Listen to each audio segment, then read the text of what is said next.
রেজুলেটর নিয়ে একটু ছোট্ট করে যেটা বলেছিলাম যে রেজুলেটর ইজ ভেরি নভেল মলিকিউল, ঠিক আছে? এটা কিন্তু ফাইটোএস্ট্রোজেন, যেহেতু এটা ফাইটোএস্ট্রোজেন, এটা পোস্টমেনোপজ অস্টিওপোরোসিসে ন্যাচারাল সোর্স অফ ইস্ট্রোজেন হিসেবে কাজ করবে, যেটা আমাদের আইসোফ্লাভোনাইড যেহেতু সিনথেটিক ফর্মুলেশন রয়েছে সেই জায়গায় কিছু সমস্যা থাকে, কারণ লং টার্মে কার্সিনোমিক সাইড এফেক্ট এটাতে দেয়। তো এটা একটু ভেরি সিনসিয়ার বিকজ রেডিসের প্রেসক্রিপশন হচ্ছে না।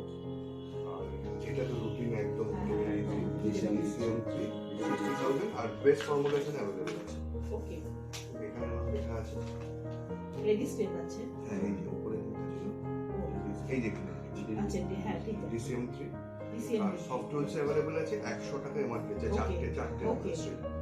এই ব্র্যান্ডের জন্য রিকোয়েস্ট থাকে, এই ব্র্যান্ডটা বলেছিলাম। এটার সঙ্গে এটা জেনারেল পেশেন্টদের যেখানে ক্যালসিয়াম ওকে, হ্যাঁ এটাতে অল মাইক্রোনিউট্রিয়েন্টস আছে। ওকে, তার সঙ্গে আমরা অ্যাড করেছি ক্যালসিয়াম ভিটামিন ডি। সিডি3 এই কারণেই লেখা, C for calcium, D for vitamin D. Okay, কারণ আমাদের প্লেনটাও পাওয়া যায়, প্লেনটাতে শুধু মাইক্রোনিউট্রিয়েন্টস রয়েছে, ক্যালসিয়াম ছাড়া। আর কি আছে? ঠিক আছে, এই ব্র্যান্ডটা বলেছিলাম। এটা অতখানি স্কোপ হচ্ছে না, একটা কাজ করুন আপনি। লাইসি ক্ল্যাপটা বলেছিলাম, অ্যামোসিল কোথায় বলুন? এইটা দেখুন, আরো দিচ্ছি লাইসিস ক্ল্যাপ।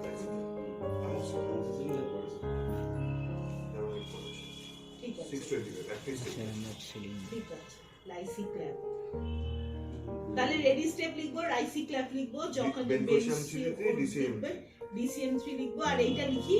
হ্যাঁ, লাইসিফেনাকটা ওটা আমি পারবো না, এটা আমি পারবো। বাস ঠিক আছে। আমি আয়রনটা লিখবো, ফেরিটাল। হ্যাঁ, এটা আমার লেখার প্রচুর স্কোপ আছে, ফেরিটাল লিখছি। একদম প্যারাসাইজ করার সময় বলে। এটা কি প্রেগন্যান্সিতে দেওয়া যাবে হ্যাঁ, কি না? একদম, কারণ ফলিক অ্যাসিড হ্যাঁ, এটাই বলছি, প্রেগন্যান্সি মহিলাদের প্রেগন্যান্সিতে একদম নির্ভর তাহলে এটাই দিয়ে দেবো। Pregnancy lactation বলেওছি। আর প্যারাসাইজ করবে, হিমোগ্লোবিন বাড়াবে। তাহলে এটা আপনি অ্যাভেলেবল বেশি করে করবেন, ফেরিটাল। আর এখানে আর কিছু অ্যাড করা নেই যে প্রেগন্যান্সি। ঠিক আছে, ঠিক আছে, আমরা এটাতেই। যদি কোনো কনফিউশন থাকে। না ঠিক আছে, ঠিক আছে। Thank you so much. Thank you, sir. Thank